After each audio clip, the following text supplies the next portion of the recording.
So I started playing in bands when I was in 6th grade when I got into my first band playing guitar. Playing in bands lends to recording in studios with producers, and so we started doing that pretty young. I think I had my first studio experience when I was in 8th grade. And I remember being the one guy in the band that's right behind the producer the whole time, and he's like tuning my vocal, or he's time-lighting drums that I just recorded, and it was like, holy crap, this is way more intense than I thought it was ever going to be.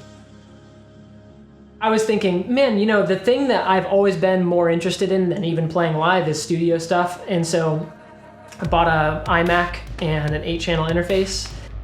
Man, I was instantly hooked. Like the first time, I remember when I first got all the gear and like got enough mics to actually record things, I just like kind of pounded out a song really quick and mixed it down, all in like 2 hours because I was stoked.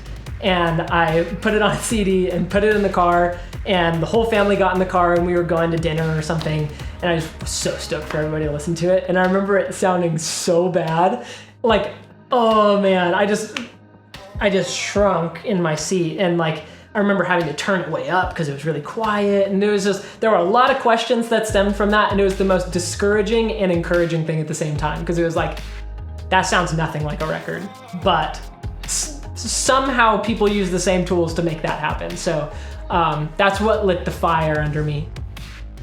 So the summer of 2018, I started building out this studio that we're in now, which was a long process. It was kind of like 2 years in the making. Yeah, I wanted to do it one time and very right. So I moved in here basically January 1st of 2019. And I've already made some really killer records in here. The most rewarding thing about doing this is just like, being able to bring somebody, like this thought that came into somebody's head at some point to life for the whole world to be able to hear it.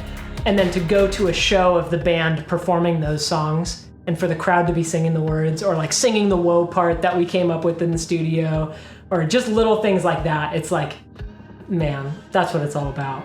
Pumps me up. It stems from the very first time that I made that CD and put it in my parents' car. And when I realized that it didn't sound like a record, and that was the most disappointing and earth-shattering thing to me, but it also made me realize that I can't do that and I need to be able to do that.